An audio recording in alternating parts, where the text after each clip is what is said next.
Just pull yourself forward a little bit, taking some tension out of your lower back. So this is the Sphinx pose. If we want to do a more committed Cobra pose, you can separate your hands a little bit, bring your hands up under your shoulders, and lift yourself up to a more committed Cobra posture. So this is a Cobra pose. If you want to adjust this pose, we're going to use you for adjustment. Go ahead and come down. You can kneel down over their legs, grasp onto their hands, grab my hands, and then they're going to lift themselves back and up, and you're going to separate their hands a little bit.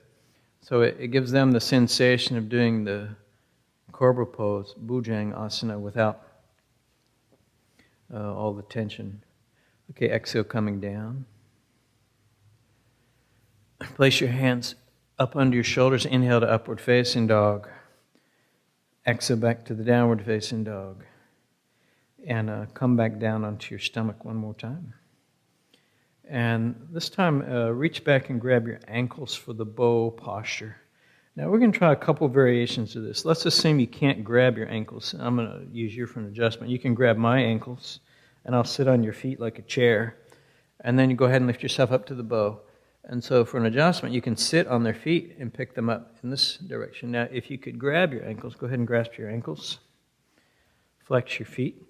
And you're trying to push their feet back, and at the same time you're holding onto their shoulders. It's a pretty nice yoga adjustment. It makes it feel more supportive. It doesn't hurt your back. It helps you to open your chest a little bit. Exhale, coming down. And just turn your head to the side and relax. Another good adjustment after that, bring your hands by your sides, turn your palms down. You can grab onto their ankles. Just relax. And you can lean back, pull back and forth a little bit. This is a really nice adjustment. If you give your students this adjustment, they'll keep coming back again and again. Can I have that adjustment? It releases tension from the lower back and the lumbar area. Plus, if you're around the house and the vacuum cleaner's broken, you can push forward and vacuum the carpet that way. A little humor in yoga is good for you. Inhale to upward facing dog, all the way up. Exhale back to downward facing dog. Come back through into a seated position again. And we'll go ahead and try a more committed back bend this time. If you're more flexible, you can do more committed back bend. If you're less flexible, you can do a modification like Setu Bandhasana. So you guys go ahead and lie back on your back, bring your feet just about a foot away from the edge, I guess. And do you want to do a full back bend or a modification? Okay, she's going to do Setu Bandhasana. Can you do full back bend? Okay, go ahead and do your thing. So for this pose, you can do it with 2 or with 3. With 1 or 2 people. One good adjustment, if you sit on a block and put your feet on their shoulders, reach down with your hands to the lower back, and you're pulling back towards you from the lower back to the upper back.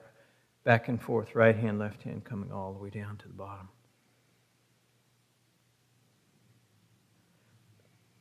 And then exhale, come down. You guys go ahead and come down out of that. And then you're going to lift your arms over your head. Both of you lift your arms over your head. And then you can just pull in their arms. It's a nice little counter stretch for Setu Bandhasana. And if you guys would, spin around in your mats and face the other way. We'll do another back bend again. So just spin around with your head facing the opposite end, and go ahead and take another back bend. And you could do the modification or the full back bend again. Try not to adjust. If you're by yourself, don't adjust just from that end because you can injure people. You can pull from this end and lift up a little bit. And if they're more flexible, lift this leg up into the air. You could put it on your shoulder. You could pull back on the hips as you're lifting up. So it's a nice adjustment for any level of practice to do that way. Exhale, come down. Now, for this level of practice, just lift this leg up. Same thing, you try to grab up put the leg on your shoulder and lift up. Exhale, coming back down. We'll try the same thing on the opposite side. You lift this leg up again. Rest the leg on your shoulder. So this way, even by yourself, you can adjust your student in this pose. If you had another person pulling from that direction, that makes it another good alternative there. Exhale, coming down.